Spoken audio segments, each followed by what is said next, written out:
Hi everyone, welcome to Gateway Lectures. Here we have a very good question on strength of materials regarding plane strain conditions. Let's go through the question. A rectangular steel plate of thickness 10 mm is subjected to uniform normal stresses sigma x and sigma y. Strain gauges A and B are oriented in x and y directions respectively, are attached to the plate. So there are strain gauges. This strain gauge A is oriented along the x direction. See, the length of the strain gauge is parallel to the x direction and the length of the strain gauge B is parallel to the y direction. So B is oriented along y and A is oriented along x. So whatever the values they will be displaying on the strain gauge, those will be nothing but the strain along x and the strain along the y. Right, the gauge readings give normal strain. So that normal means in the direction of the length. So normal strains along x and y are, and they are given as Ex is equal to, or we can call it as epsilon. Epsilon x is equal to 480 into 10 power minus c, and Ey is equal to 130 into 10 power minus 6. Strain will have no units, so there will be no units mentioned. Taking Young's modulus, and the Young's modulus of the steel plate is given as 200 gigapascals, and the Poisson ratio is 0.3. So whenever the Poisson ratio is in between 0 and 1 by 2, 0 and 1 by 2, actually the material is said to be isotropic. So it is an isotropic material. Whenever there is nothing mentioned about the material, the Poisson ratio limit will be between -1 and half. So it can even go to negative. So always for isotropic materials, mu is always greater than 0. So this is the isotropic material and the Poisson ratio is given as 0.3. Then the change in the thickness of the plate in mm is. See, this is the length and this is the breadth. So the third dimension will be the thickness, which will be into the plane of this board or into the plane of this paper, whatever. So it is the other direction, nothing but the z direction. So they need the change in thickness along the z direction. Before solving this question, we will go through few basics about stress, about strain, and what is meaning of a triaxial state of strain, and what is the meaning of biaxial state of strain, nothing but plane strain. Okay, here we have taken a triaxial state of stress.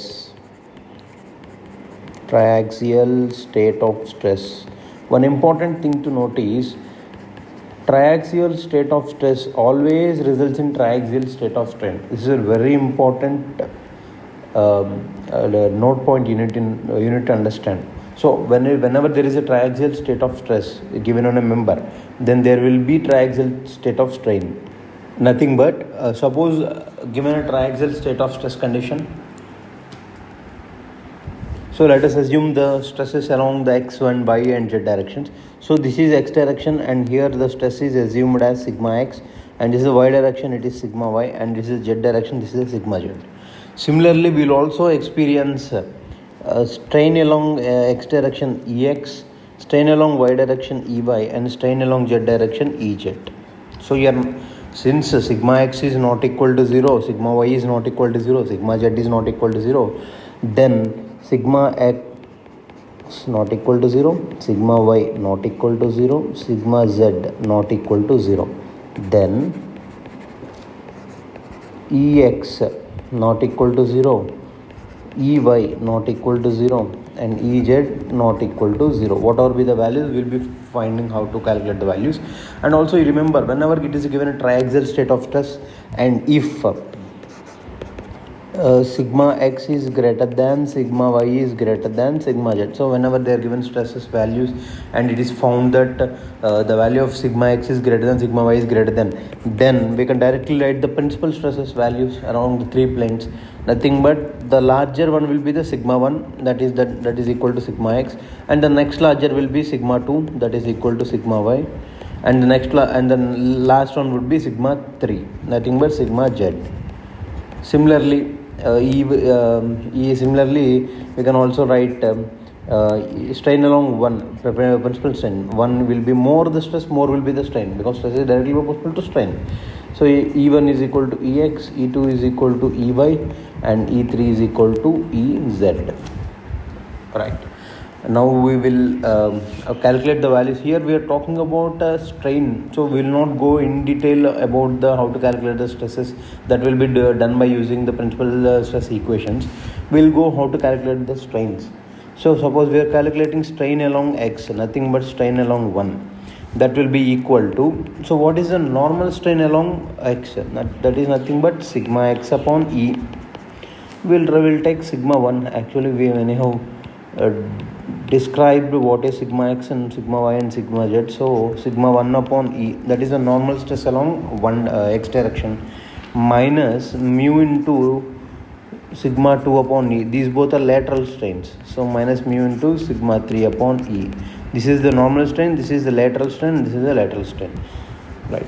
Similarly we can also write E2 is equal to sigma 2 upon E minus mu into sigma 1 upon E minus mu into sigma 2 upon sigma 3 upon E. Need a small correction. Minus sigma 3 upon E. Similarly E3, nothing but normal strain along z direction minus mu into normal strain along x direction, lateral strain along x direction minus lateral strain upon y direction. So these were the strain conditions. Now we will talk about plane strain condition or plane stress condition. Actually plane strain condition. What is meant by plane strain condition and what is meant by plane stress condition? You need to remember here, triaxial state of stress is nothing but triaxial state of strain. So whenever we are having stress in 3 mutual perpendicular direction, then obviously we will have strain in 3 mutual perpendicular direction, but it is not the case with the plane strain case. In plane strain problems we will not have, suppose in plane strain problem here this is sigma x and this is sigma y. Even though it is plane, why it is called as plane? Because it is acting only in 2 mutual perpendicular direction, so it can be represented on a plane like this, like a plane paper on this. So this is sigma x and this is sigma y. Here, even though there is sigma x and sigma y only present on the member, even though it is a plane stress condition, but the strains we get is not plane strain condition. Remember, this point is very important. Plane stress doesn't result in plane strain. So here we are having sigma x not equal to 0, sigma y not equal to 0, but sigma z is equal to 0. Even though if sigma x not equal to 0, sigma y not equal to 0 and sigma z equal to 0, then Ex is not equal to 0, okay, Ey is not equal to 0. Since sigma z is equal to 0, we think that Ez also will be equal to 0. No, it is not the case. In plane strain condition, in plane stress condition, it will not result in plane strain condition. So it will result in triaxial strain condition, right? So Ez is not equal to 0. So there will be also a value for Ez.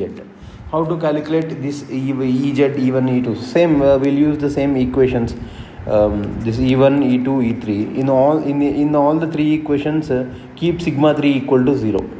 So then we'll get a condition like E1 is equal to sigma 1 by E minus mu into sigma 2 by E minus mu into sigma 3 is 0. So just place 0. Similarly, we'll get E2 is equal to sigma 2 upon E minus mu into sigma 1 upon E minus mu into sigma 3 is 0. Similarly, E3 is equal to 0 upon E minus mu into sigma 1 upon E minus mu into sigma 2 upon E, right? That is nothing but E3 is equal to minus mu upon E into sigma 1 plus sigma 2. Okay, and how to calculate stresses from these values? So we have written strains E1 and E2 because for us in this question Ex and Ey were given. So we need to find the stresses is sigma 1 and sigma 2. In question it is also mentioned. See, in question it is also mentioned sigma x and sigma y, but we don't know values of sigma x and sigma y. So we'll do in this way. We need sigma 1 and sigma 2 to calculate E3, nothing but Ez. So once we get Ez, then only we can calculate the thickness. So we need to calculate sigma 1 and sigma 2. So how to calculate sigma 1 and sigma 2? Let this equation be some A and let this equation be some B. From A we can write sigma 1 is equal to E into E1 plus E into E1 plus mu into sigma 2. Similarly from B we can write, from whatever B we assumed here, from that sigma 2 is equal to E into Young's modulus into epsilon 2 plus mu into sigma 1. So from these both equations we can get the values of sigma 1 as E upon 1 minus, by substituting this equation here, by substituting the sigma 2 value here, we can get sigma 1. By substituting sigma 1 value here, we can get sigma 2.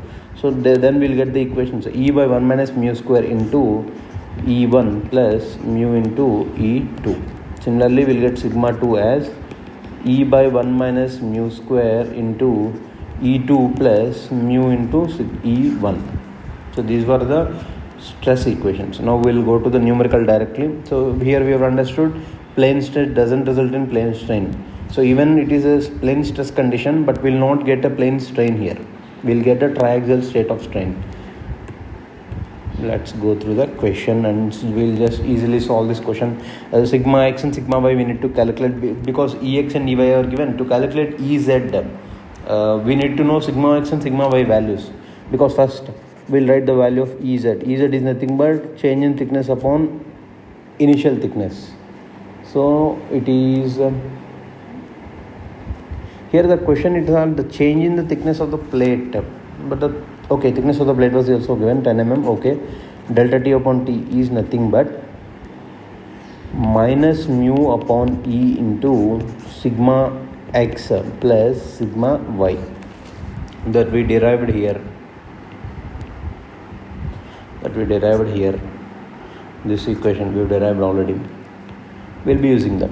For that we need sigma x and sigma y. So to calculate sigma x, we'll use E by 1 minus mu square Ex plus mu into Ey. So from this we'll substitute all the values. 200 gigapascals, 200 into 10 power 3 megapascal by 1 minus. If we need the sigma x value in megapascal, then we need to substitute E value also in megapascals. If we need sigma x in gigapascals, then we need to substitute E value in gigapascals. So here we substituted it in megapascals, and 1 minus mu square, nothing but 0.3 square into, what is the value of Ex? 480 into 10 power minus 6 plus what is the value of mu into 0.3 into 130 into 10 power minus 6. From this we will get the value of sigma x as 114.065 megapascals. Similarly, we will calculate sigma y as E by 1 minus mu square into Ey plus mu into Ex. Similarly, by substituting the values, we will be getting the sigma y value as 60.22 megapascals. So sigma x and sigma y are known. So directly Ez, nothing but delta T. We need to calculate the same delta T upon the initial thickness is 10 mm.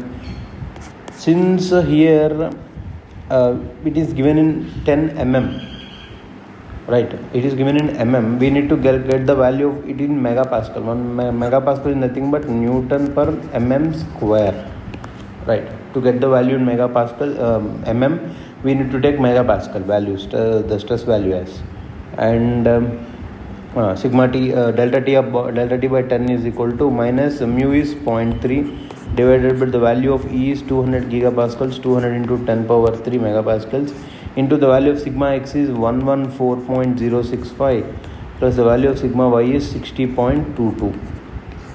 From this we will get the value of delta T, the change in thickness, as minus 0.002614 mm.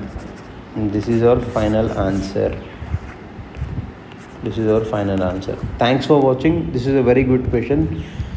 Even if you whenever you face such type of questions, before going to an exam, just you practice the derivation, just you understand what is how we get the sigma x in terms of strains, and also how we get strains in terms of stresses, so that it will be very easy for us whenever we are going to exam. Then directly there itself, within few seconds, we can just derive the equation. If we don't remember, we can derive and just substitute. These were very good questions. Strain gauge questions are actually very easy.